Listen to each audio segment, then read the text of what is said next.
Cet épisode de Regard sur une œuvre est dédié à l'œuvre Le Grand Feu, Joyeusa, de l'artiste française Colline Golo. Elle a été réalisée entre Bordeaux, l'École nationale supérieure d'art de Limoges et la Métive, lieu de résidence artistique implanté à Moutier-d'Ahun, dans la Creuse, entre 2019 et 2020. Elle a intégré la collection du FRAC Nouvelle-Aquitaine MECA en 2022. Colline Golo part souvent de l'intime ou d'événements personnels liés au quotidien pour développer son travail artistique, et cette œuvre ne fait pas exception. C'est en 2018, lors de la célébration d'un anniversaire familial qui tourne en querelle, que l'artiste saisit l'étincelle qui donnera vie à cette œuvre multiple. De ce moment très personnel et fort en émotion, il ne reste qu'une photographie, celle du gâteau d'anniversaire. Tel un totem de famille qui peut tout entendre et tout voir, le gâteau, roi de la fête, devient témoin d'un instant T. Le temps semble s'arrêter et la pâtisserie devient une sculpture à la portée symbolique profondément intime. C'est donc à partir de l'archive photographique familiale que Colline Golo remet en scène ses gâteaux d'anniversaire depuis sa naissance jusqu'à ses 33 ans, année de production de l'œuvre. 26 gâteaux de porcelaine blanche accompagnés d'un recueil de textes écrits par l'artiste et inspirés par ses photographies retrouvées composent l'ensemble de cette installation. Bonne question. En effet, l'artiste a repris le fil de ses anniversaires depuis sa naissance jusqu'à ses 33 ans, mais parfois les photos sont manquantes, il n'y a pas de traces de ces moments. L'artiste a donc choisi de ne pas inventer ou d'imaginer des gâteaux fictifs, mais simplement de matérialiser ses absences par des vides et des pages blanches. Après avoir redessiné et stylisé toutes les pâtisseries, Colline Golo choisit la porcelaine pour leur redonner une tridimensionnalité.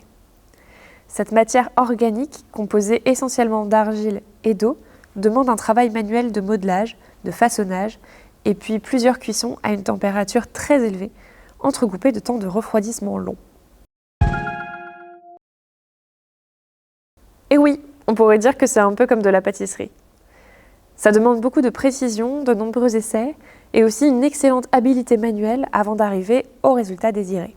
J'ai passé beaucoup de temps là-bas, en atelier, beaucoup de temps aux Beaux-Arts de Limoges, à vraiment essayer de réussir des pièces. J'en ai loupé beaucoup. Il y a beaucoup d'étapes, il y a beaucoup de patience, il y a beaucoup de finition, il y a beaucoup de petits mouvements, beaucoup de grands mouvements, beaucoup de préparation, beaucoup de nettoyage. En fait, c'est une pratique qui est vraiment compliquée, on va dire, enfin que je trouve vraiment compliquée, mais qui pourtant, je trouve qu'elle raconte des fois tellement des choses belles et elle est tellement sensible que je trouve que ça va très bien avec ce que j'essaye de partager.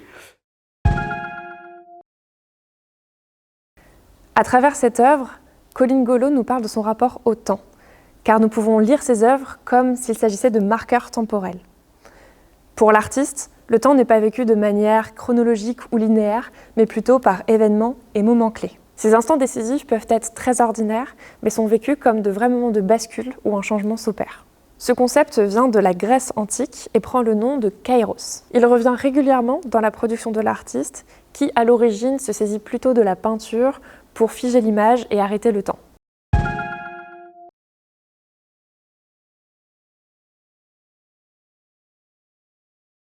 Moi, j'étais allée vers cette matière parce que justement, elle arrêtait le temps. C'est-à-dire que sa physique fait qu'à un moment donné, elle se bloque, elle se fige physiquement. Et c'était ce que je voulais pour parler de ces kairos, qui sont des événements qui se figent comme ça. Et du coup, c'était hyper intéressant pour moi de voir que le rapport que j'avais avec cette matière, la rencontre avec cette matière, allait complètement dans le récit que je voulais faire de cette histoire, en fait. C'était deux choses qui étaient complètement... qui se rencontraient parfaitement. De plus, la porcelaine détient une certaine préciosité visuelle, amplifiée par ce blanc immaculé, et c'est miraculeusement beau et magique. Le blanc s'est donc spontanément imposé, car non seulement il permettait de tourner autour de la pièce et refléter la lumière, mais aussi de vider symboliquement les gâteaux de leur goût, en permettant à l'autre de projeter sa propre histoire. Cette œuvre, en effet, est aussi une œuvre de relation, qui crée un espace de rencontre où chacun et chacune peut projeter son propre vécu. Si au départ, Le Grand Feu, Joyeusa, part d'un récit intime et personnel, celui de la vie d'une famille et des individus qui la composent, grâce à ces objets gâteaux aux formes universelles et à leurs couleurs immaculées, elle devient un espace de rencontre avec l'autre qui permet de libérer la parole et d'amorcer un dialogue. Les gens ne se sont pas sentis embarqués dans mes anniversaires. mais dans la notion d'anniversaire. Et ils ont vu une chronologie, ils ont vu des bougies, ils ont vu des boudoirs, ils ont vu des formes de gâteaux spécifiques, des lumières, ils voyaient des choses, et du coup les gens, ça les renvoyait à leurs propres anniversaires.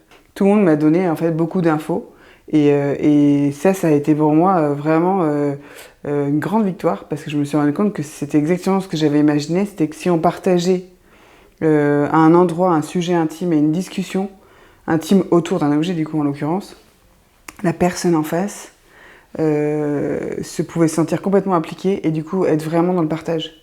Et ça a été vraiment pour moi le début d'une envie de faire que ce soit ça aussi une partie de mon travail, c'était de créer des zones où les gens peuvent discuter d'eux ou de choses qui les intéressent, etc.